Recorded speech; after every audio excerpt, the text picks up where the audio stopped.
Hey everyone, and welcome back to the Rumcast. This is the podcast that talks all things rum related with the people who love and shape it. My name is John Gulla. With me, as always, is Will Hookinga. And on today's episode, we are very excited to have talked with Mount Gay's master blender, Trudiann Branker. Great conversation. But first, Will, of course, we always have to talk a little bit of rum stuff. It's almost Christmas season here. It's upon us. How are things lining up for you over there at the end of the year? They're lining up quite well. We just did our happy hour for the month for our patrons. We did a little guided tasting of Rumcast Reserve, and there was a funny moment where we've talked a lot throughout the process of putting these rums out, how we really weighed kind of the quantity of rums to try to put out there, because the last thing that we wanted to happen was for there not to be enough to go around for the listeners of the show to be able to get it somewhat easily, if they're in the US and able to order online, or if they live in one of the markets where it's available locally. And I feel like we've reached the point now where it's been like at least a month, I want to say. There's around like 100-ish or so bottles of each release left. I think we're right around 800 total that have sold between the two, and we were kind of updating some of our patrons about that and how it's going and everything. And one of them spoke up and was kind of like, okay, so is it cool now if I order a few more bottles? Like, am I not committing like a rum enthusiast faux pas if I order some extra bottles of the particular rum that I like the most? And I was like, no, like totally go ahead. There's been enough time. Lots of people have gotten them. I don't think you're like taking one from the hands of someone who wouldn't have otherwise had any other shot. So just wanted to put it out there. Like, if that is you, if you've been wanting to grab a backup bottle, don't feel like you're gonna get like the I don't know, the stink eye. The stink eye from the rum enthusiast community of like, being the person who's hoarding all the bottles or whatever. Like, feel free to buy a backup bottle or two.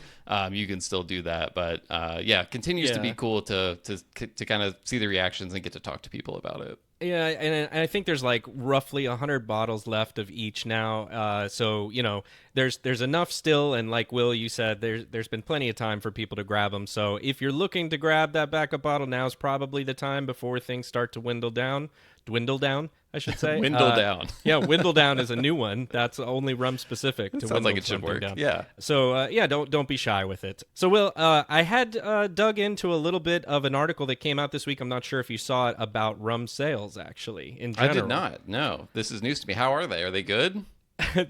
Well, to be honest, no. They're still kind of dwindling down a little bit. Okay, they're dwindling. Yeah. So it seems like since the COVID bump, happened, there's still this small contraction of the rum market. It doesn't look like it's moved a lot from what I was able to glean. And I will say that there was one category that their categories are unfortunately dark rum and all that stuff. But dark rum has gone up in market share and in premiumization. But that was interesting to see. So that category has continued to escalate. But what I wanted to ask you more is, as part of this article that came out, this is the IWSR that does this. This is International Wine and Spirits Record, is a company that's done this for something like 30 or plus years, where they go through all of these sales data. And then I know like Park Street Imports and some other people, I think the Rum Lab had all published some articles on it. But what they did was interesting is they broke it down by state. So I want to ask you and see, since you haven't seen this article, the top 5 states where rum are sold, if you have a good guess, and we can maybe start at number. Well, I'm going to start at number 5. What do you think is, the 5th best, or at least I one have of to do these them in 5 order? states? I can't just, okay. 5th best, I will say Texas. Wait, okay, hold on, because you got it right. And I'm like, that was a good pull. That I got it that right. was a good pull. Like I'm like leery of like, wait a second. Look, my hands so good. My hands weren't on my keyboard. I knew I was gonna have Texas somewhere in the top 5, and it wasn't gonna be number 1 or number 2. So I was like, may as well throw that out there. Okay, well, hey, great guess. I guess you had a 1 in 50 chance of getting it right, and you nailed it. So yeah, Texas number 5, 883,000 cases. Is what they had here. By the way, I should mention that this data looks like it is actually from the year 2024. They're always lagging a year behind. So just keeping that in mind. But yeah, okay, what do we think is above Texas? I'm going to go New York after Texas. Okay, I think that's a really well-informed guess. I mean, by the way, I didn't mention, but Texas obviously being a large state, and that makes sense as well. It is not New York, but you are Okay. very, very close because it is Uh, across the bay. oh God, my Northeast geography is always so terrible. Think Sopranos. Oh, New Jersey. New Okay. Jersey, you got it. So Woke up yeah, this morning. Yeah. nice. Got yourself a rum. There you go. Now we got something. Now we're cooking over here. Yep. Yeah. So yeah, New Jersey comes in at number 4, 918,000 cases. What about New number Jersey. 3? I'm surprised. I know. wasn't expecting New Jersey to be in there. I was a little bit also, but I get it. Like it's still that big metropolitan area also, I Okay. guess. So, you know. So all right. is New York not in the top 5 at all? Or New York is in the top 5. Okay. In fact, we'll just call it here. Number 3 is New York. So Okay, you got yeah, really that was close. That was gonna be my next guess. Yeah. Okay. But New York, it number was a 3. pretty big jump, actually. Okay. So yeah, we said New Jersey was under 1 million. This is 1.5 million cases for New York. All right. So we know Rumchester obviously is in New York, and then of course Manhattan, and all that. I think Rumchester is solely behind the that huge surge in New Yes, York that you it's described. 1.4 million Rumchester, and then the rest of Yeah. it is 100,000 everywhere else. Yeah. yeah. So number 2 and number 1 are left. I feel like you're going to get at least one of these, maybe both. I'll be surprised if I get them wrong because they were the first two Right. states I thought of. So Okay. I'll go Florida at 2 and California at number 1. Well, you're wrong on both accounts because Florida takes the title.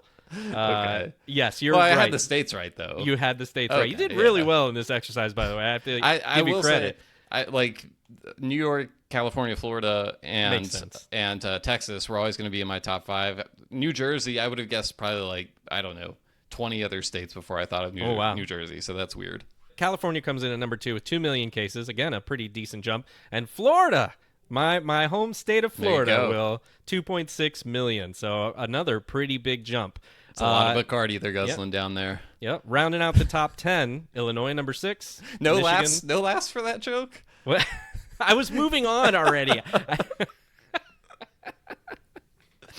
Number 6, Illinois. Number 7, Michigan. Number 8, Pennsylvania. 9, Wisconsin. And 10, Minnesota. They drink also a lot did of everything in Wisconsin, guess so. that's not that surprising. cheese and whatever else. Yeah. The per capita they did. New Hampshire came in at number 1, just as an aside, which was Wow. interesting. Yeah. All right. So, Pound yeah. for pound. Yeah. I mean, I feel like I'm doing my part here in Florida, Will. Where is Tennessee on this? I don't know. You know, there's only so much I can do in the home of, if they made Jack Daniels in Florida, maybe it would be a little difficult to make there. All but, right. Point taken. Point Tennessee, taken. you got Tennessee whiskey, you got Dickel, Jack Daniels, you got Kentucky right above here. You're asking me to single-handedly take on all these bourbon bros. I can't do it alone, John, okay? I need some help. You don't Yeah. know what it's like up here. It's pretty rough. You're on a rum island in a different way than we've Yeah. ever thought about before. A landlocked rum island. But Yep. with that said, I think we could describe Speaking of islands, no. yeah, to transition to Barbados. I think we can describe this episode as one of those, like, bucket list isn't the right analogy for this, but it's a similar type thing where Trudiann has been on our list for a long time of Yeah. that's someone like we obviously need to have on the podcast at some point. And our friend Maggie Campbell helped with the introductions, formerly at Mount Gay as well. And we were able to make it happen. And sometimes the stars just align, and the interview is everything that you hope it will be. And it was fantastic. Trudiann was great, so knowledgeable about Mount Gay, about blending, about like all aspects of rum production, because she's started her career in quality assurance, so she's worn a lot of different hats, and really just getting the opportunity to talk to someone who is at the forefront of a new chapter for a distillery and a brand that has the history that Mount Gay does and the place that has in rum. We spent a lot of the conversation talking about that legacy of Mount Gay and everything, and what it's like to come into that, and how do you make your own mark on it while honoring the traditions of the past and everything. So just super fun. We also got into some like just fun nerdy stuff about like what was it like to come up with the new blends for XO and Black Barrel is one of the first things you did. So there's a lot of really cool stuff in here, and Trudiann like really brought the energy, and it was fantastic, as you would say, to borrow a term from you. So, some interviews just flow really well. Yeah. And this is one of those interviews that did that. And I almost wished we'd had another hour or two. Just Absolutely because could have been another hour. We'll have yeah, to talk there was, her. We'll have to talk her into coming back on. yeah, for sure. Because she, like you said, really gave a lot of great information in really good answer structure, right? Sometimes you can get a lot of information, but it's kind of a little bit, you have to kind of pick things out. And she did such a great job. So it was an awesome experience overall. I don't think we should, delay it any longer. Let's just take a quick break and get on over to the interview.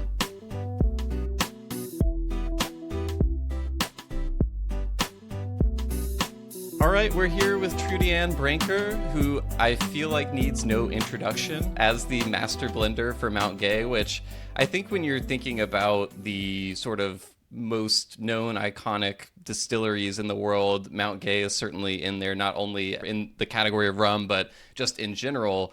And you've been on our list for a long time to interview. We were just discussing before we started recording how our mutual friend Maggie Campbell gave us the seal of approval, which really helped us get our foot in the door. So shout out to Maggie. But it's kind of funny that we're doing this. I was looking back at the podcast because I was like, we've done episodes on Mount Gay before, but I think we've taken this very roundabout path to talking to you because our first interview we did was with Frank Ward, actually. And, he kind of oversaw one of the previous eras of Mount Gay and has this deep family history with the distillery.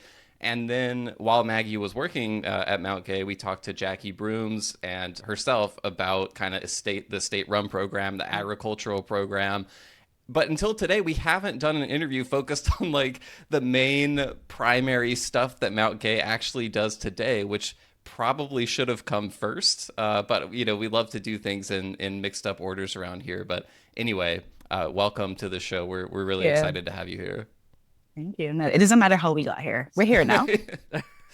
It doesn't matter how you start. It matters how you finish, right? Exactly. Well, it's an interesting day. It's the day after Thanksgiving. Normally we do interviews on like the weekends or after our day jobs are over, but we have the day off work today. So it's like a Friday morning, the crazy Black Friday sales are going on, but we're just here talking about gay rum, which is really exciting.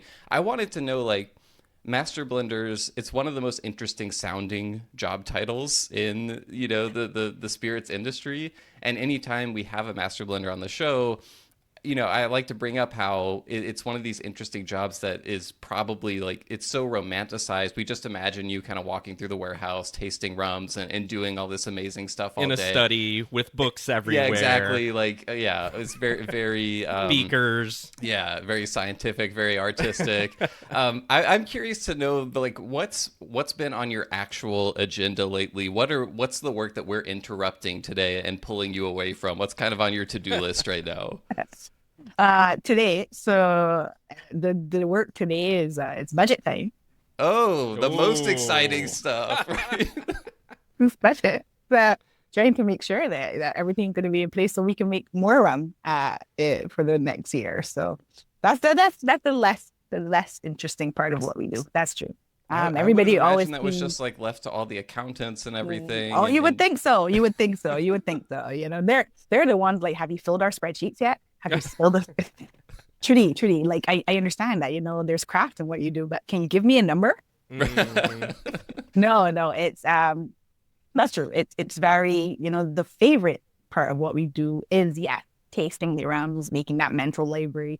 There are beakers in the lab. There is a laboratory like maybe 20 steps away from my office that we do lots of research and development in that space. So that is part of the job. And anyone who sits here with you that is a master blender, they'll tell you probably that's their favorite part of the job, to be fair. But there's the other side that most people don't see, when you're in the distillery, because, I'm always a firm believer you start at the very, very beginning, and you wouldn't believe it. But even in meetings, when you're sourcing molasses, making sure that the quality you want, the type to start, you're doing assigning molasses to different production types and going through that process, meeting with teams to just look at the profile of what we've been getting off the still and where that goes, and all these other things that go into making good quality rum time and time again. Yeah, that's the other half of the preservation. So one half of it is, yes, me understanding, how to make Mount Gay rum and what the DNA of Mount Gay rum is, and the taste profile, and how I want to continue to grow that but honor it. But then there's also the consistency factor that, every bottle has to be the same. And then you pick up an EXO, blah, blah, blah, Eclipse, you want it to taste like what you know. Right. And that's the other half of it, the side that won't look as nice in pictures and on Instagram, but it's really important to what we do every day. Yeah. Well, I'm glad that you brought up EXO and Black Barrel, because I kind of wanted to start with talking about some of the first things you did when you became master blender at Mount Gay. And so from what I've read, you'd been there, I think, for around 2 years or so, quality assurance manager. Alan Smith, the current master blender at the time, sits you down and says, we want you to take over and do this when I retire. What was your initial reaction to that? I was trying to imagine just what it would be like to have, the master blender sit you down and be like, this job is yours. So did you know right away, like, did you even hesitate? Like, absolutely, yes, sign me up? Or did you have to think about it? Like, what was that like? Definitely hesitated. No, you know what? When I started my journey at Mount Gay, everybody never believed me, but the truth is, I never thought I would be master blender. It wasn't in my mind because Alan was my colleague. Like, I never thought about him retiring. You're just waiting for the day. Yeah, like, how can I get this guy out of here? Exactly. No, we had, I remember when I first joined, it was always so exciting because as QA manager, I was based in our like closer to Bridgetown facility, but would go to St. Lucie, which is where I'm based now, back and forth. And every time I would see Alan at this facility, I'd be so excited to sit and chat and talk with him, Yeah. So I never really thought about it. The day that it happened, actually, there was a preamble to it. So Alan couldn't make an appearance and I was asked to do it. So I said, okay. I thought it was just a normal appearance. They're like, no, you have to fly to New York. Oh, hey, yeah. Like, yeah, that's a little more complicated, but we'll do it. And, we did the appearance. It was really funny because he's a really, really good table tennis player. So Really? one of the activations was play table tennis with the last event. Oh. Now, let's be clear, I cannot play table tennis. So it was hilarious. So these people are showing up. They're like, we're going to play table tennis with Alan Smith. And then I'm there like, hi. How long, like, what was the longest volley that you got going? Oh my gosh. Like maybe like 4, like back and forth. I was not good at it at all, but it was hilarious because I was a good sport and I was willing, I'm still willing to try and chat. So we did this and I came back and I was like, it was a running joke between me and him, like how, I definitely, if you put me in the lab with him, maybe we'll get something done. You put me in table tennis with him, that nothing's happening. And then a few weeks later, I got this meeting request to come and sit and chat with Aaron and our then managing director. And I was like, oh, for sure I'm fired. I blew the table tennis match. It's over. It's over. It's done for me. Oh yeah, for sure. Like, I remember I got up in the morning, like I gave everybody said goodbye. I said, guys, it was a pleasure working with you. Like, it was like this whole thing I did, like with the laboratory, laboratory technicians and the QA supervisors. It was so funny. And then I sat there and they were like, why do you look so nervous? And I'm like, well, this meeting didn't have a title. Yeah, that's never a good sign. They should have known how that would look, right? And I was like, why is Alan here? Like, what did I said, I'm convinced. Like, it was something on the trip. I'm convinced at that point.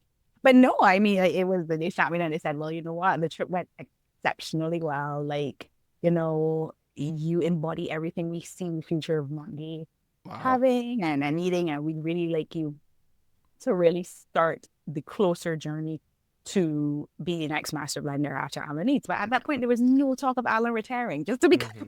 Okay. Right. So you're like, it could be 10 years. Yeah. Yeah. No, literally, it could be years from now, right? But then, not, I would say quickly after that, but, maybe a year, maybe a year and a half later, Alan was ready to retire. And at that point, I guess he felt that, like, he was in safe hands. So, waiting on his time, I had been working on the single estate project by that point for, I don't know, like inception. So he's like, this new era of Mount Gay is new. So, and that's how the transition happened. But believe me when I tell you, it was lots of apprehension into the time. And then after, it was like some thinking about it. because people are always very, how do you feel about being the first female master blender? But it's not about that. Mount Gay is over 320 years old. Yeah. So while it's a privilege to be the first female master blender, and hopefully I'm not the last female master blender, it is also about carrying 300 years plus of legacy and ensuring that in your tenure, you set up the next group of persons over the next 300 years to be able to deliver Mount Gay the same quality that your predecessor has done it. So for me, that was the big, like, wow. Yeah. It's heavy. It's heavy. It's heavy. It's heavy. But you know what? Many hands make light work. So we're a good team here. So it works out.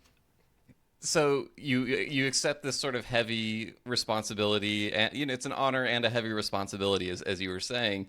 And then shortly after you took over, one of your first assignments, it's like, oh, by the way, we're going to do, or I actually don't know if you came up with this idea or if it was assigned to you as a task to do, but shortly after that, the new blends for Black Barrel and XO come around, which that's like, I know those blends haven't been around since day one at Mount Gay, but they'd been around long enough to where they have this great reputation, and they're institutions still. Yeah, you might say. Exactly. So, when you like, how did that come about? Did you come in and say like, "Hey, let's do something fresh," or was it kind of just part of the, "Hey, you're here, we want you to put your spin on these kind of signature blends that we have"? Yeah, no, I mean it was a little bit of both. It was a little bit of, okay, here's an opportunity. Trudy, what is your perspective on these blends? Say, where are we going to take them? And what a lot of people don't see is the research and development. You heard me mention earlier back. So for years, there's always work going on blends, even if they are stalwarts, if that's the right way, because you have to be sure that no matter what changes, that you can still deliver that quality. Yeah. So we've been doing a lot of work in the background, the different barrel types, and I start QA, quality assurance was my beginning. I'm here to read a gas correct reading. I all of those things were very much every day for me. So really, when the opportunity came, it was like, okay, well, I had a clear vision for where I would like to take the blends. Did I know that I would be able to take them there so early in my career? No. But the opportunity came up where, we were going to have this change of packaging. So, why not relook at the entire portfolio? And that's where it really came about at that point. It was for XO. I was clear. I was like, this blend must be XO. Any changes here are very much really just enhancing the profile we already know and love. I didn't have any desire to revamp that blend in its entirety. Black Barrel, however, was a little different because that was a relatively newer liquid that we had at the time. It didn't have the tenure that, say, XO and Eclipse would have had. And there really was the opportunity to relook at that liquid and truly understand what it was geared towards. Because I like to say, a rum for every occasion. So, what it was geared towards and really playing on that barrel knowledge to be able to deliver that. So for Black Barrel, yes, we did have like a complete redo of packaging, of liquid, of everything, and a very new proposition at the time. This was six years ago, going on 7 maybe.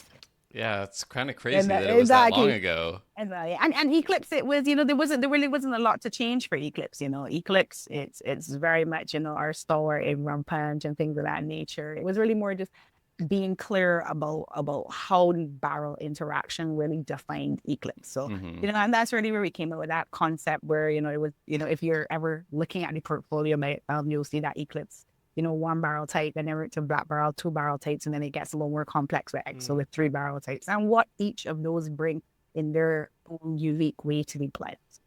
It was a little bit of both. I want to ask also a little bit about how you do what you do as a blender and evaluating rums. And I think maybe one place to start is, I know we hear the term, especially as rum enthusiasts, organoleptic used a lot in association with that. I was wondering if maybe we can start there with you defining what that means to you and how that process informs how you evaluate rum. Yeah, so the organoleptic usually are the smell and the taste, the nose and the taste of the liquid. For me, it depends on what you're doing. So, I always divide it into 2 different, I guess, sections. Mm-hmm. If I'm creating a brand new liquid, one which hasn't been tasted before, hasn't been on the market, I always start with what I want you to be, like what memory you want to invoke, and then I go from there. I love that. Yeah, It that's great. it always about that first, and then when after I've done that, then I start to think where in the process would I get that from, and that's where your organoleptic, I guess, know-how comes in. So, where you're very clear that, okay, in the fermentation, this is usually what the notes that I will get, because here I've created, banana, here I've created, red apple. These are the things I've created here. These are the notes you're getting here. Do I want a column still versus a pot still? A pot still, which will be more hay, cut grass, again, all of that coming through, And then you move to the next step, what barrel type? Do I want the vanilla profile to be bold and in front? Do I want it backwards in the DNA? And then, it starts to go from there. So your organoleptic abilities inform your journey with regards to new liquid. But when it comes to a blend that has already been established and now you're recreating for consistency, this is where you start to, it's almost like a search game here now instead, where you're like, okay, well, this barrel type is going to be needed for this blend. So as you're going through the process and I'm evaluating barrels, I'm able to assign them to different blends based on what is coming through, what is necessary for that blend, what fits that profile. If there's something with a perfect example is when we're doing barrels or selecting barrels for XO, the ex-cognac barrels, we're really looking after that like red fruit, profile coming through. So we're not going to choose another barrel that's inherently very oak forward to go with that blend, because you really want the balance as the liquid starts to age. So you use it differently in different ways, but it's important. And I always tell people, never discount any tasting note that you write. You are not wrong. That is your impression. How could it be wrong? How could it be wrong if that is what you taste and that is what? That's going to be dangerous for me moving forward, Trudy. I was going to say, I feel like there are times where I have to tell myself, no, you were wrong when you wrote this down. No, you're not wrong. You're not wrong. I mean, we may not be able to use it for a general audience because we are not all getting that same note. But no, I mean, there are no wrong notes. Other persons who have not had organoleptic training may not be able to give you as many notes. You know what I mean? The notes will tend to be a little more simplified, and they'll go to words they know: bitter, sweet, sour. Right. The base words. That's what they'll go on. They're not going to come to you and go, oh, isoamyl, butyric, vanillin. They're not going to give you that. Like, that comes with time. That comes with learning what these compounds smell and taste like. That comes with the history of the barrels and the labor you make in your mind, regardless of which rum house or which spirit house you work for. And that's how you start to develop it. Yeah, and that leads perfectly into the other side of this, right? So you've talked a lot about how you're doing this process at a high level, but then I know you have a background in chemistry, right, as well. So I wanted to know also on the other side, when you're constructing a blend or you're going through these processes, are there specific variables and like ester profiles, fusel oils, acids, other compounds that meet the Mount Gay DNA? Yeah, definitely. And I like to control that at the beginning. That's it for me. Like I my preference is when distillation is happening, I very much so every day we evaluate what is coming off of our column still, what are we producing in our pot stills, what is our ester, what is our grams per liter looking like for specific compounds. I always make this joke with my quality assurance manager that she makes sure that everybody is safe, and I make sure everything tastes good. So that's a good blend as well. So she's gonna come and she's gonna look at the profile and she's gonna be like, okay, so you are good for methanol, ethyl carbonate. These are the things, and like once those are good or missing completely, she is perfectly fine. Not me. I'm gonna come back in and I'm gonna be like, no guys. These are these other profiles, like I'm looking at your 1-propanol. I'm looking at all these other things. I'm not seeing it. Your isoamyl isn't looking high enough for me. And that's where I'm totally using that at some point. I'm going to stick that into a conversation at a rum event. This is good, but the isoamyl just isn't high enough. It just isn't high enough. I just to be clear, your ethyl acid needs to be a little more. Yeah. I'm not getting it. Guys, this is too red apple. I want a balance. Yeah. I mean? That's right. And this is it for me, but you start at the beginning. And I tend to like to control the chemical characteristics there, because I find I rely more heavily on my organoleptic abilities after we start the maturation process, where everything's really just start to blend together. You do have that harmonious, movement of the marrying of the compounds. But yeah, no, so if you walked into my office today, you looked on my desk, you would see some GC profile list. And if you looked in my phone, you would see them me sent all night long, man. As the team is running the distillation column. But yeah, it's the toolbox. You start at the beginning, and every step of the process you build. So like I said, you start with good molasses. You source your molasses responsibly. You know what the quality is.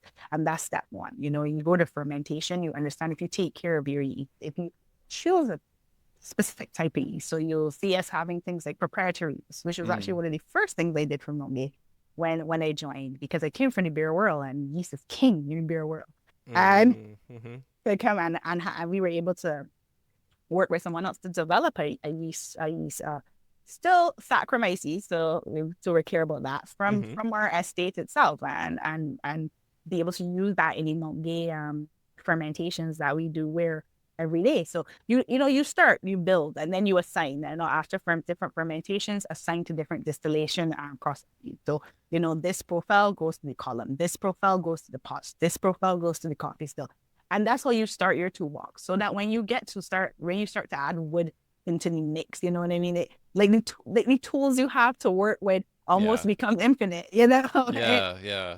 You want to create blends at that point. You're just waiting to see what are each of the different elements that will come forward now to give you that unique liquid. That's kind of a perfect transition. I wanted to talk a little bit more just about Mount Gay's production process in general. And I'm sure I read at some point, but I may have just forgotten about you doing this proprietary yeast blend. That seems like a huge variable to tinker with, talking about the history and everything, like changing something about the yeast, and perhaps it was just one of the fermentations, not all of them. But I'd love if you could give listeners a sense of how many different styles of fermentation is Mount Gay doing. We know you have pot stills, column stills, just a broad overview of like everything going on production wise from fermentation to distillation.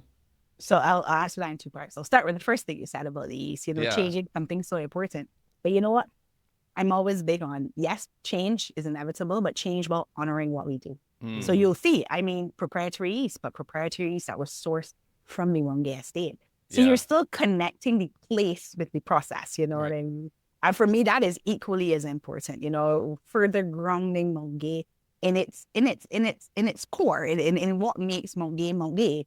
So, I would definitely be apprehensive if, I decided to take a trip to, I don't know, somewhere else in Scotland and say, hey, this is the perfect one, versus being able to find something that has obviously existed at the source itself. So, to me, it's the connection of both of those things that's important. At Mount Gay, our process. Ooh, how much time do we have? I know I'm careful because we have a lot of other stuff to talk about, but yeah, I feel like it's good to establish. It's funny. No, I mean, they're key things. So I can do a really brief run through of the process itself and like how we do it, and just the difference in how we do what we do. So, like I said, we always start at the very, very beginning. So I'll say for Mount Gay, we start with 3 different types of molasses, and that goes into very discrete blend. So we're gonna have our foreign molasses because Barbados itself does not produce enough molasses to support the rum industry, and we're big on sharing. So there are 3 distilleries, and everybody has to get some. So it is really not possible. So we do have to supplement with foreign molasses, but we only source from the region and Bond Sucrose certified. So again, starting with the best and then building on that. We also use local molasses, and then we use our Mount Gay single estate molasses, which is a whole separate story altogether. Yes. But just so everybody knows, there's the Oxford estate, which is across the street from Mount Gay. It's owned by Mount Gay, and it's the only truly, I would say in Barbados for sure, vertically integrated molasses produced rum. So let me be clear about that. Right. Mm-hmm. Yeah, and we're able to grow sugarcane, go through that entire process for the 18 to 22 month mill, create molasses, ferment, distill, and age in our blend.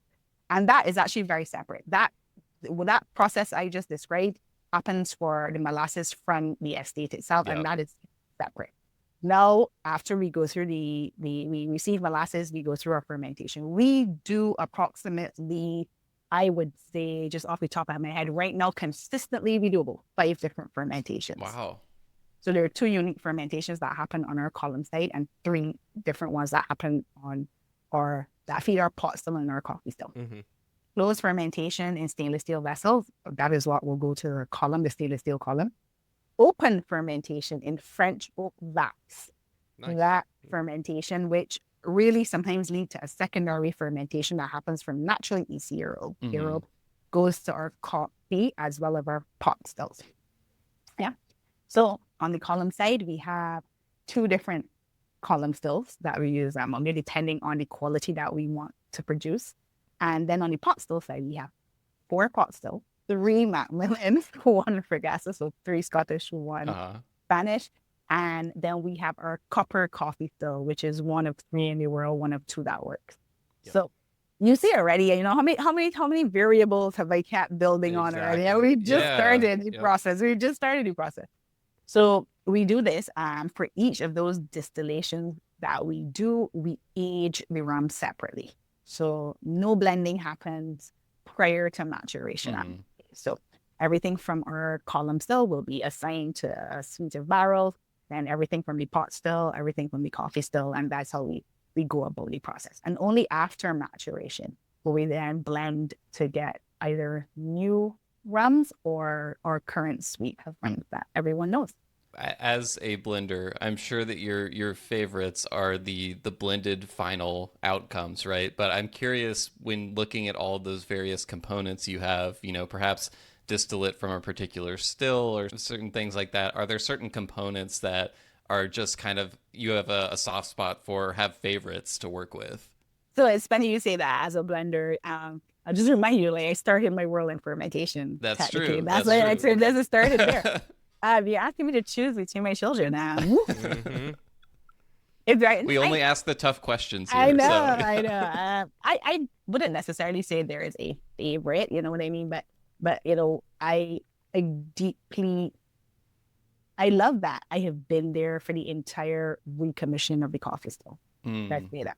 It is the one process I was able to work with some very legendary people here at Mount Gay to be able to recreate this still and run it from the very first day. And actually one of the, we talked about doing the table tennis, events, Alan, but actually when we commissioned the coffee still, he wasn't available. And I was the one who stood up and was able to do that, with friends, and stakeholders in Barbados.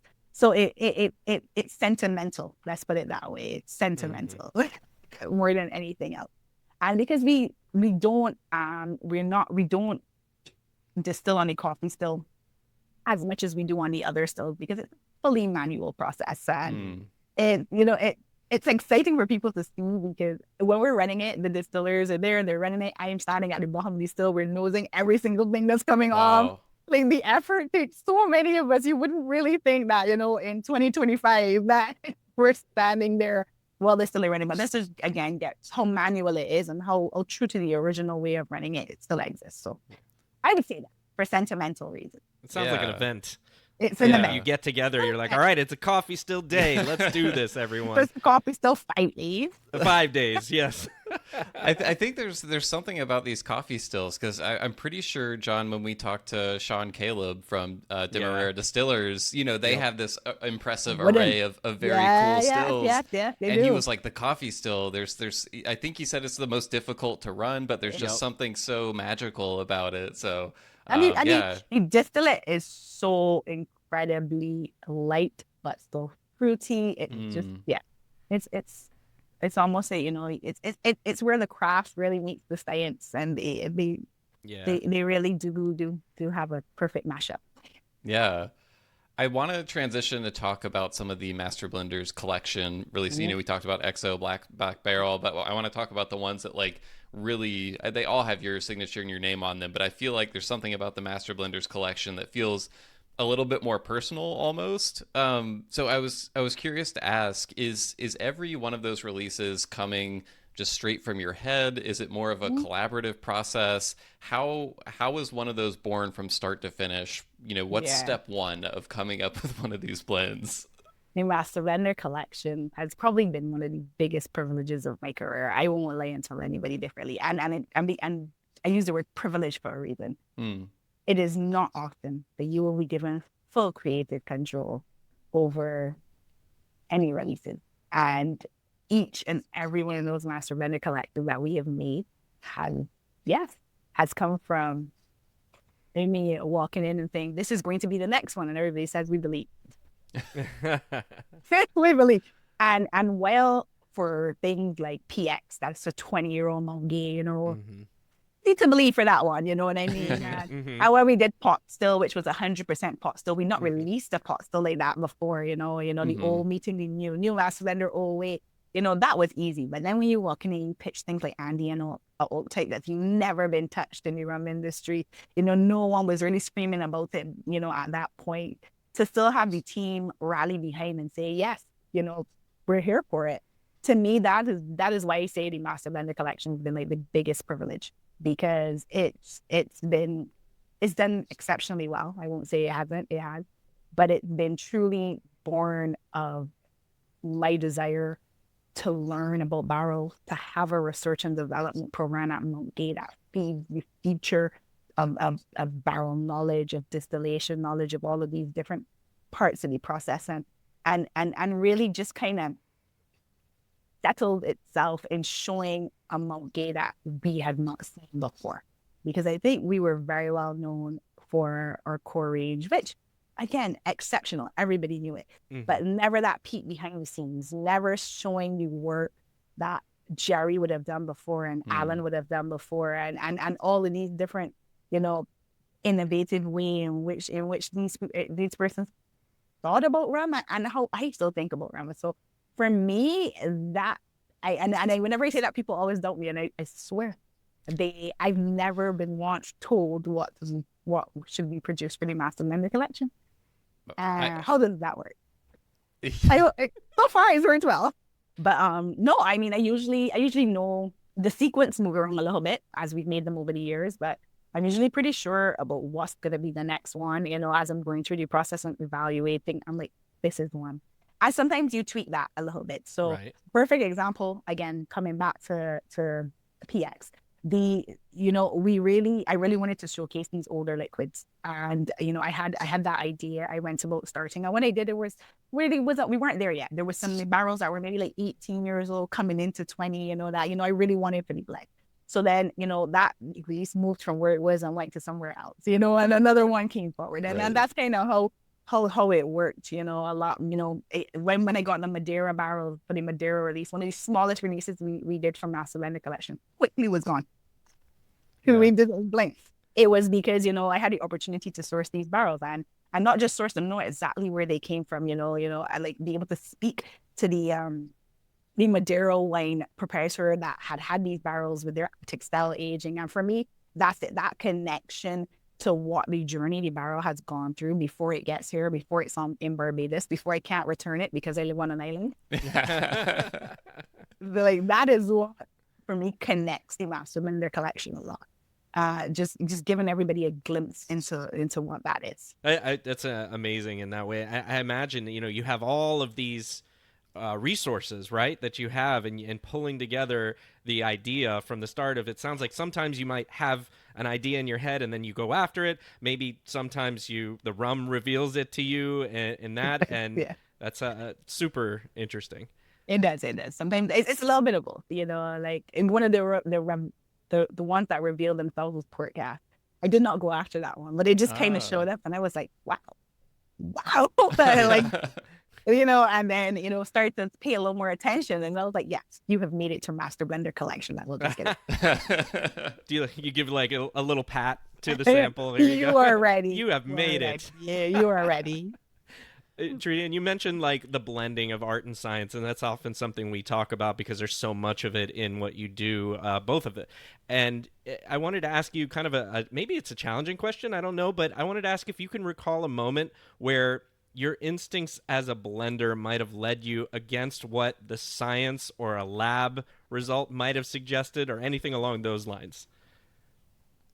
So you know what? I would say, no. I'll tell you what. The one thing Alan taught me is he's like, you blend with your nose, if you understand. Let's be clear.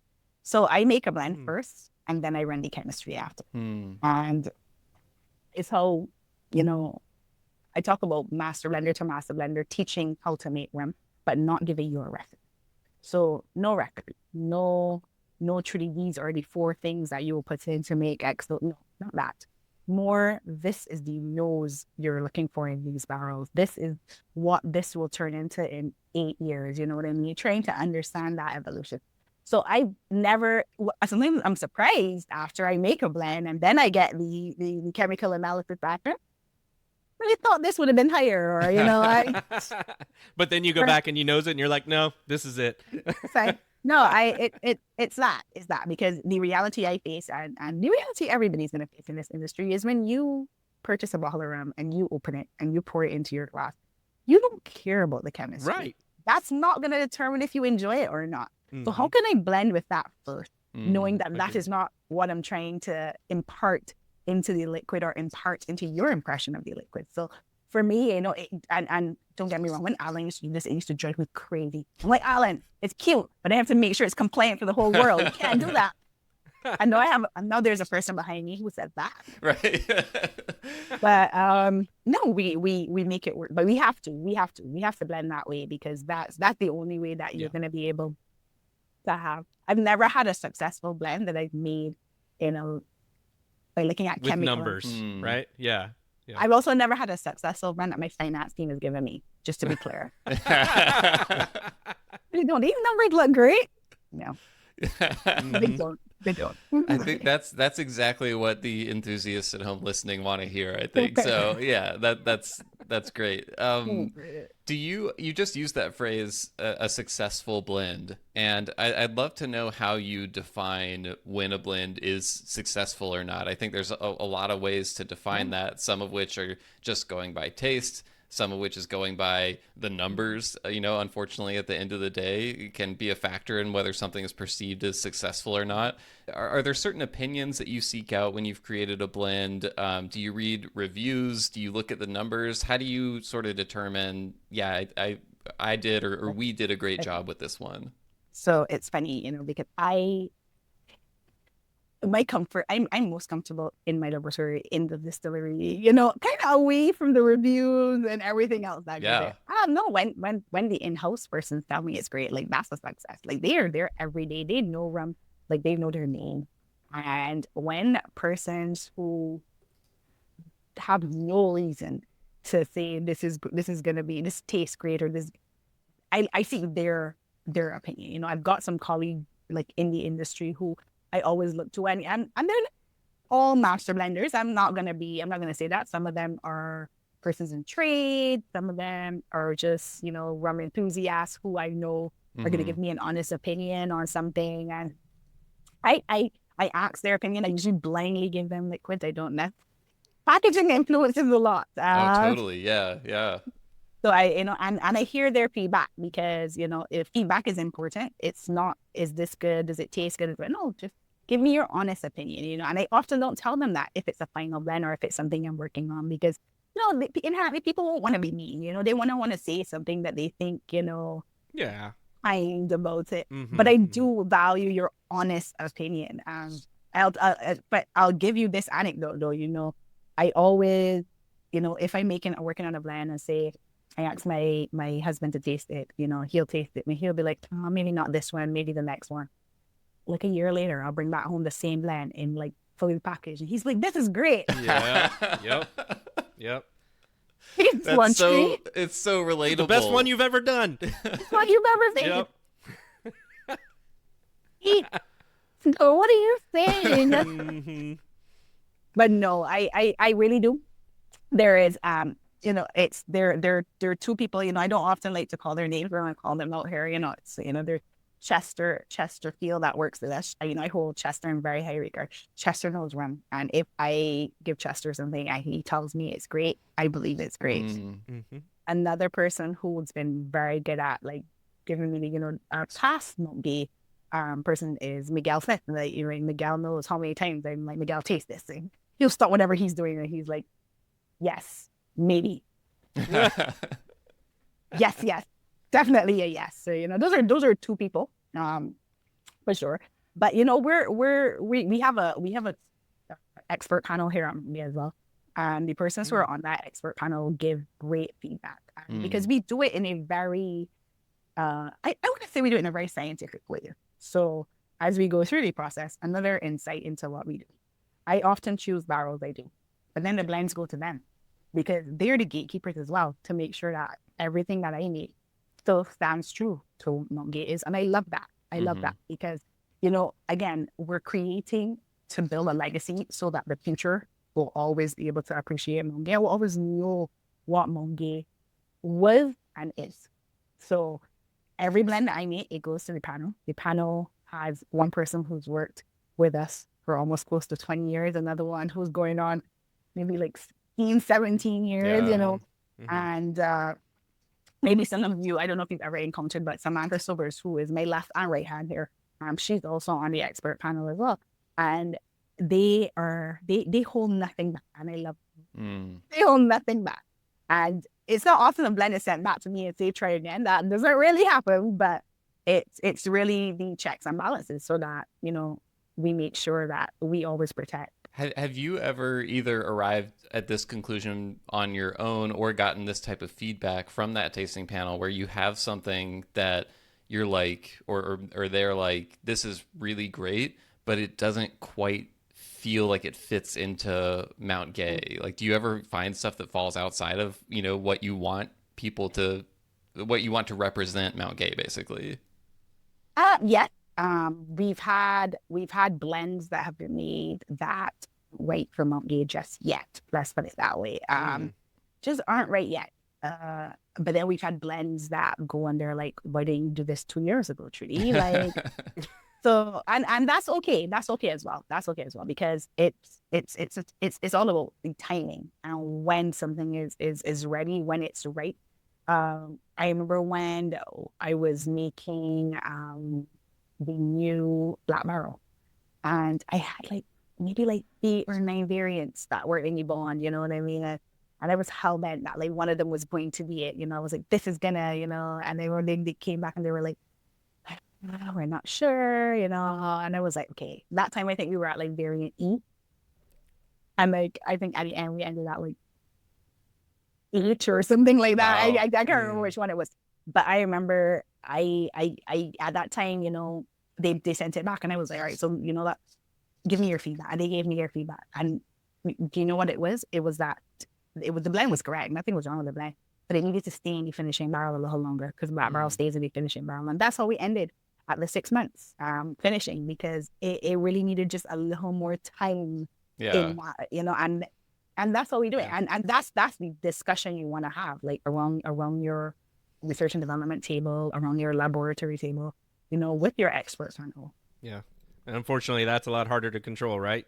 You don't have a time machine there, so no, you gotta wait. No time machine. We've touched on the single estate program a few times, which it sounds like that was sort of your early days at Mount Gay were kind of rooted in that program, which kind of speaks to, you know, this is something that rum enthusiasts have really only started to hear about in the last few years as the first releases have come out, but like a ton of work went into this. And you were speaking earlier about the vertically integrated, you know, molasses production. And like, I want to reiterate to people listening, like, that is extremely uncommon in the modern rum world to have something like that. So it's this really cool, special thing that Mount Gay is doing, and it's kind of still in its infancy in a lot of ways. We talked to Maggie and Jackie about it a lot when they were on the show, but I wanted to get your perspective on it a little bit. And like, what to you, when you taste the single estate rum versus Mount Gay's, you know, non-single estate rum, what stands out to you as the big, like, how is it different in flavor profile but still within sort of that signature, you know, Mount Gay flavor profile that you want to convey to people? And where do I start? So for single estate, I mean, okay, so let's talk about the differences that are clear to anybody if you're a rum enthusiast or not. The first difference is it's made from 100% Mount Gay molasses. As in, Mhm. if you are here at the distillery, I can walk you over to the plots where the sugarcane was grown. I can give you a true journey in transparency where this is concerned. I can tell you who worked on the estate that time. I can tell you the weather, and also to the point where we can point out each cultivar that I went through. I give you the juice tasting notes before it went to be converted into molasses. For me, that transparency, that ability to walk you through the entire soil to sit journey is what it makes it significantly different. The next big difference that is clear is that it's 100% pot still. Yeah. It's 100% pot still, and you're going to taste that when you taste single estate. You're gonna get that signature dryness that comes from Mount Gay.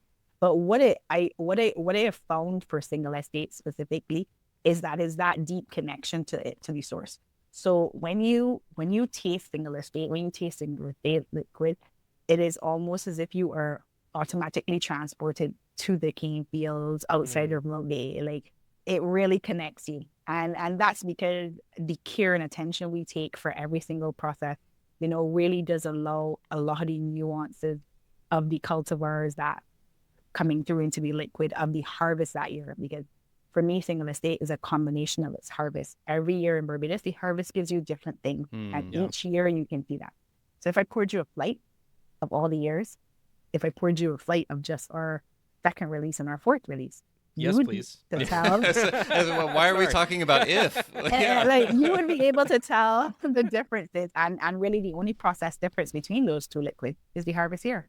The cultivar went into it. So it's a true experience in showing how rum is made, but not only how rum is made, where we get our sugarcane from, how we take care of our sugarcane does influence, even through the process of molasses, what our final liquid is going to look like.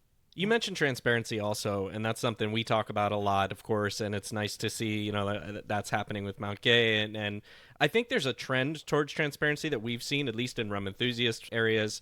How do you see that evolving in the rum world, and has that influenced the way you've approached your blends or end products at all as well? Yeah, for sure. I've been quoted as saying this, and I'll stand by it. Like, transparency is the next era for rum. I think that is what is going to change the direction of rum. I think that is what is going to elevate rum in a way that people have been saying for years is going to happen. It is transparency. For too long, the rum world has been, shrouded in the cloud and maybe, and that exists. And for some brands that works. It really did. But, for me, being transparent, and if my legacy to Mount Gay is single estate and that transparency, then I'm happy for that. I'm happy that not only can someone take that journey and gain that knowledge on how you make rum, but then you truly appreciate the skill sets that going into do this. You know what I mean? Like, for each person who works at the estate itself, for each distiller, for the blenders that, day on day come in and add their talent to producing Mount Gay, it speaks volumes. And then, especially as we have more and more discussions about what makes rum unique when it comes from very specific places, there's always going to be that intangible know-how that is going to shape what we do and how we do it. And how else can we show that without transparency?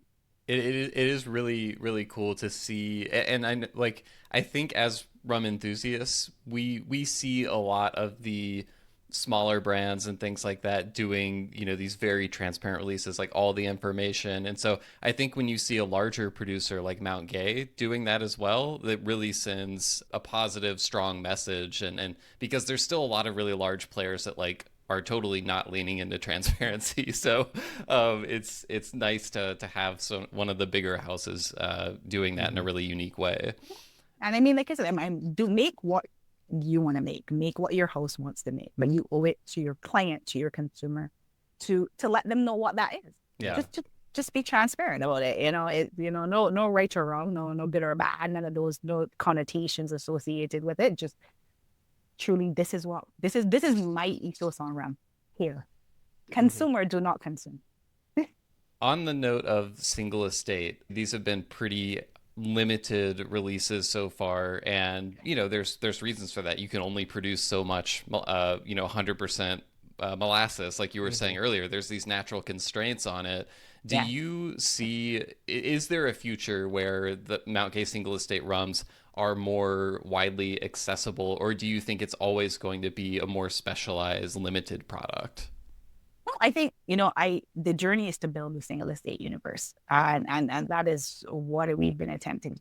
So yes, well, single estate has only been out for a few years. We started this process in 2015. Yeah. We have been on this journey for a decade. So for me, it is a year on year being able to open up that universe and being able to offer more different products, more diverse products. This year we're doing that. Before the releases were very much 5-year-old, aged in Barbados in our bonds and then released. This year we did completely unaged. Yeah. And it's, on the coffee still and the first time that true integration is placed in a bottle, because the molasses made for this release would have been made at the molasses mill here that we have at Mount Gay. Well, in the previous earlier years, we would have partnered with Portville here in Barbados to make our molasses because we can have our own mill. So I think that, you see Series 1 and Series 2, that real, getting persons accustomed to the estate itself, to the premise of single estate, to this unique molasses type that is grown, cultivated, and really cared for by Mount Gay. And now you're starting to open up that universe by not only having an unaged so that you get that behind the scenes, pairing it with the coffee still, and also bringing down the price point so it becomes a little more accessible to everyone. I'm just curious, and maybe it's just because the coffee still is so cool, but I was just curious how you decided on coffee still versus one of the pot stills for that unaged release. Because, I wanted to show something different. I wanted to add and build the universe. And I felt like we had already done an aged coffee still release under the Master Blender collection. And so persons had a little glimpse of this coffee still that we have at Mount Gay. So what better way to show it again than to pair it with, single estate and molasses. And it was, it was selfish at first, because very selfish, because at first it was really because we had done the single estate had always been paired with our pot still, which means myself, the team, were very familiar with what that distillate looks like. Right. But, we decided, let's just do a little change. You were curious, yeah. Coffee still. And, like I said, it was born in being selfish, but then, it really turned out to be so flavorful, such a masterpiece that we chose to release it as the S4. Nice. Have you been tempted at all to use any single estate in any other blends, or are the financiers keeping you away from doing that? Yeah. Well, I won't confirm or deny what you just said. Okay. All right. But no, I haven't. Maybe it's this is where the sentimentality and the pass down from master blender to master blender starts to show up a little more here for me, and the ethos of Mount Gay. But no, I've never been tempted to put single estate rum to blend it with any of our other rums. My mind works very differently to that. In my mind, when it's time to present single estate as truly the art of the blend, is about having that coffee still column still rum with that pot still rum that can then be blended together, and truly presenting single estate under the art of the blend, which is really the Mount Gay's ethos. Like, that's how my mind works when it comes to things like that. Yeah. Yeah. No, that makes total sense, actually, and I look forward to that one whenever that happens. Maybe. We cannot confirm or deny that will ever happen. But it might at some point. I know, but I don't have to confirm or deny. You saw me make column distillate. That's right.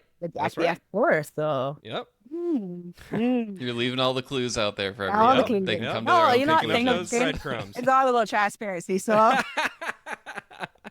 How do I know? I don't know. No. You already talked a little bit about Barbados, and we all know Barbados's history with rum. I wanted to kind of go at it a little differently and ask you, what makes Barbados rum? And then also, if you could follow that up with what makes Mount Gay stand out in that environment for Barbados rum as unique. For me, what makes Barbados rum, the clay, the know-how. It's that, like I talk about it, those intangible notes, that master blenders have passed down. each other over the years. It's that style of using, molasses only and making like a drier rum. Like that's the uniqueness of what we do.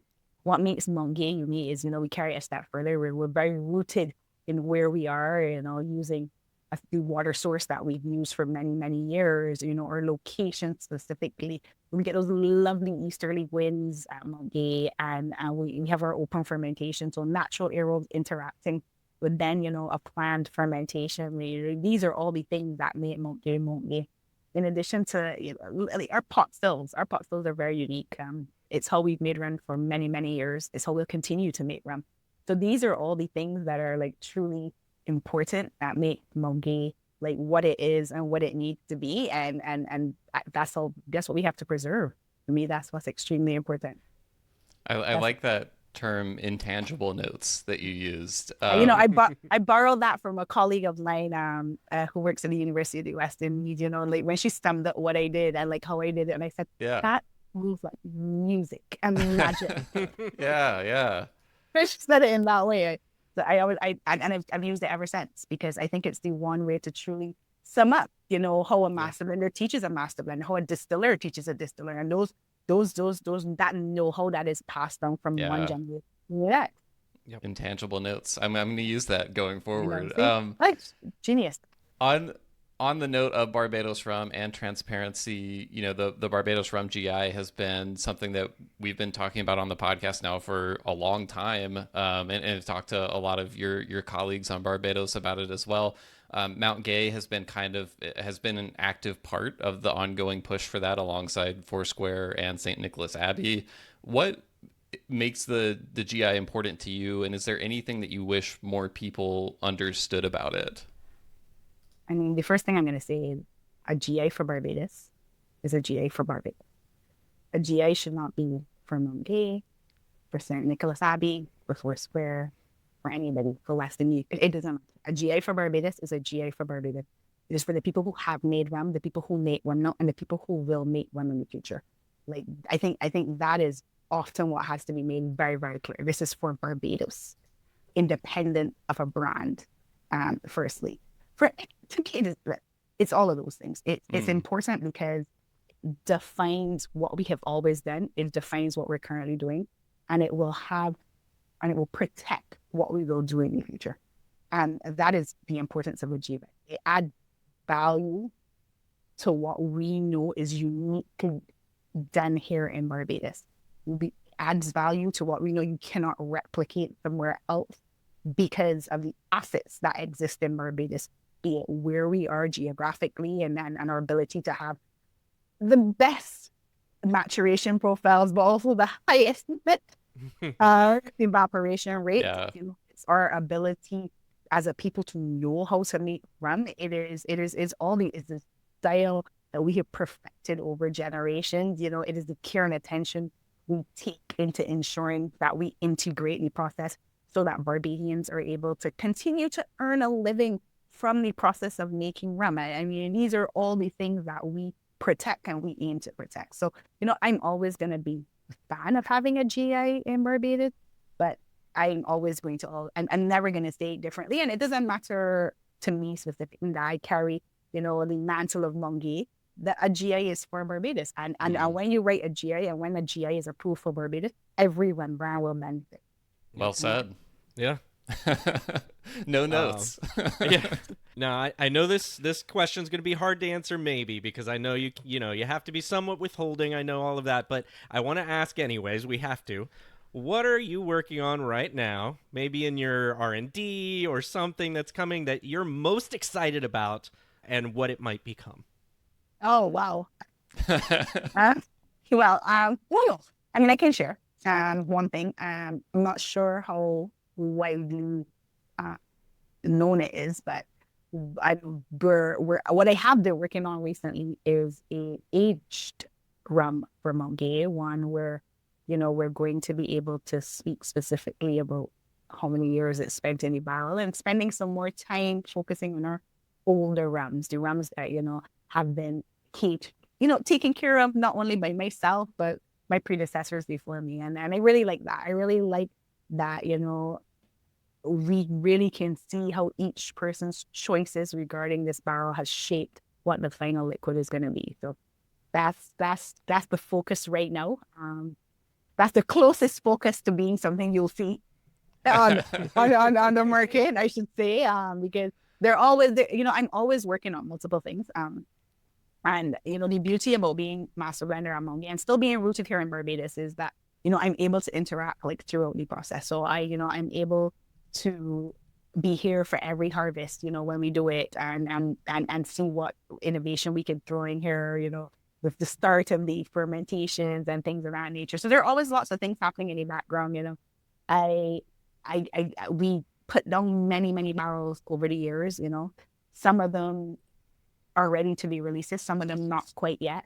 But I think right now, after we did the last release in the Master Blender collection, really shifted my focus to really highlighting our older rums and really what care and attention will do when you see a release from Mount Gay that's over 20 years old, or specifically, a vintage or even a blend, but just more focusing on those ones that have been with us for a long time.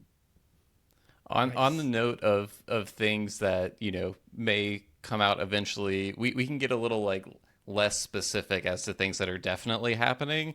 And I'm interested, going back to the Master Blenders collection. It sounded like you brought up the opportunity to release something aged in Madeira casks, for example. Is there another certain type of rum that's just kind of like in your mental list somewhere of like, man, one day I'd really love to do something with this type of cask or that sort of thing? Do you have kind of like a backlog of those kinds of ideas?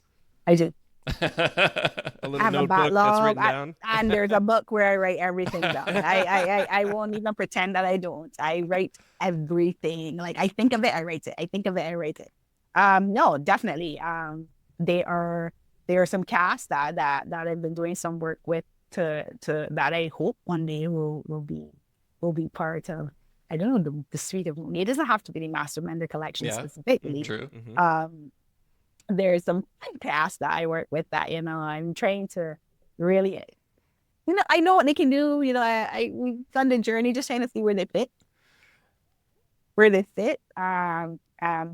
Also, just as you work with older liquids as well, there's, I've been working a lot on the concept of finishing versus secondary aging.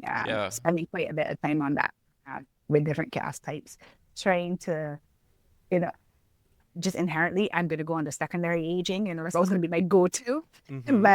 But just, it's not every cask type that you need a lot of time in, if that's the right way to put it, to impart what it is you want to impart.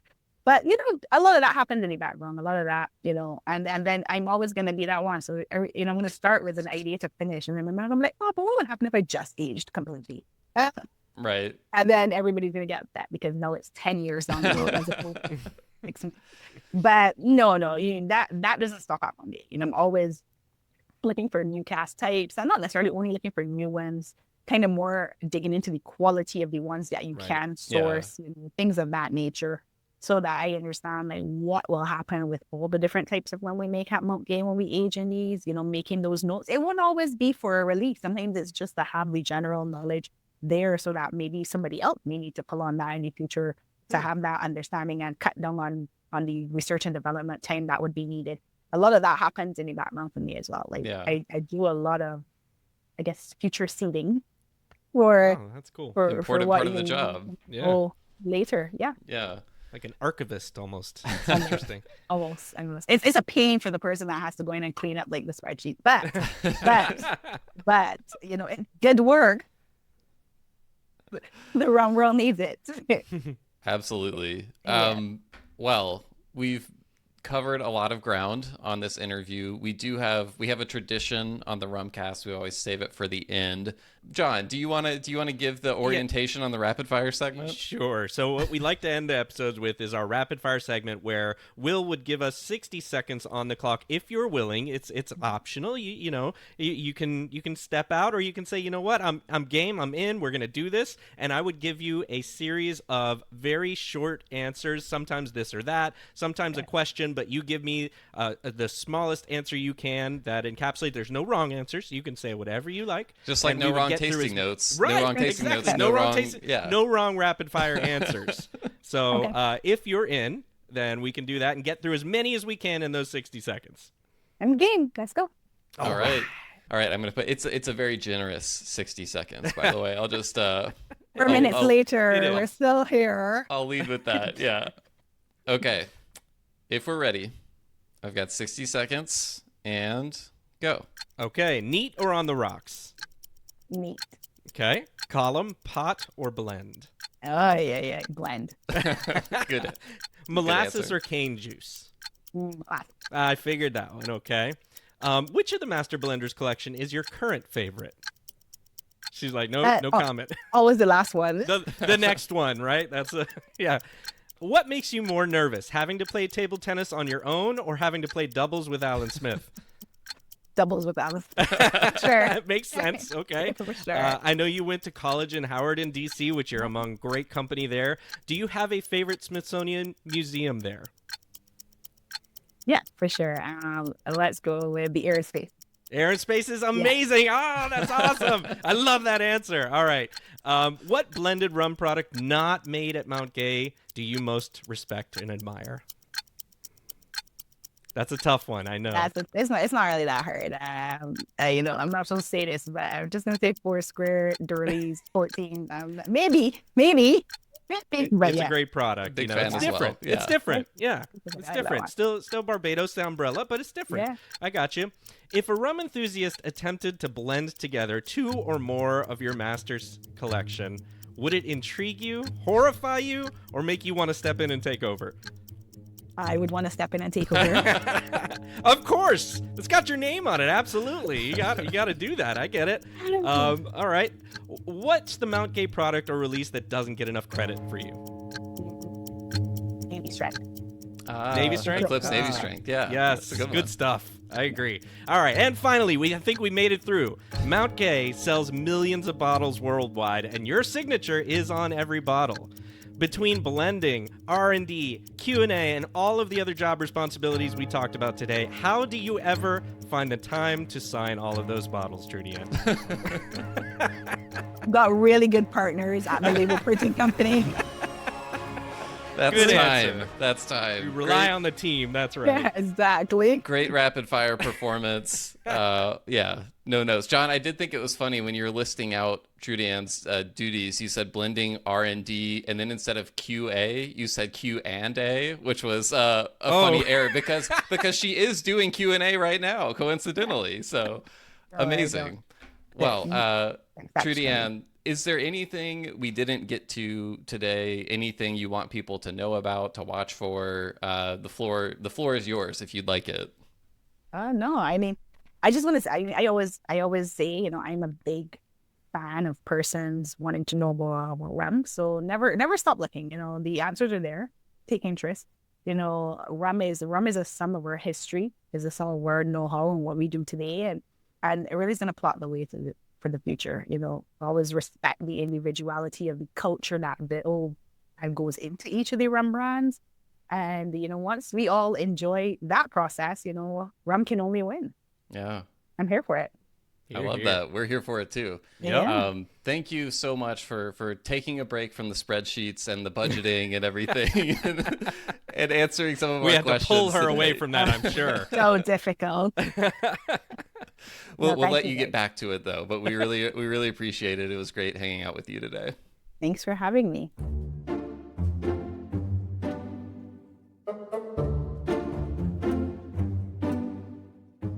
All right, everyone, thanks so much for listening to another episode of the Rumcast. We'll put a link in the show notes to Mount Gay's website. You can go there, get more information on a lot of the rums that we talked about. They've got blend breakdowns, especially those single estate releases. They've got a lot of great, we're talking about transparency.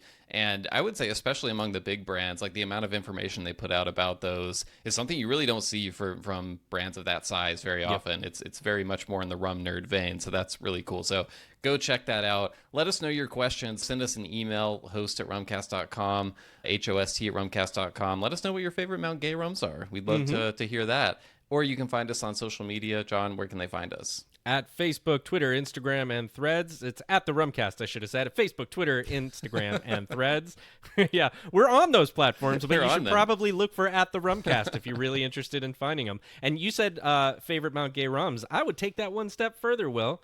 What are your favorite rums this year? It's that time of year. We got to start building our lists here. I've already started a little bit. I've got my short lists going for the categories, and we gotta put together our thoughts soon. I've got a mental list going. I haven't put pen to paper yet on actually sitting down with it, but I've got an appointment with my rum cabinet and my notes from throughout the years. I got to take stock of everything. Got to revisit some stuff, and then start making the hard choices for selecting favorite rums of the year. But yeah, it's always fun to hear from listeners what stood out to you, over 2025. So definitely email, social media, let us know what's just really been sticking with you throughout the whole year and really stood out. But John, we will be back soon. That will be the next episode, actually.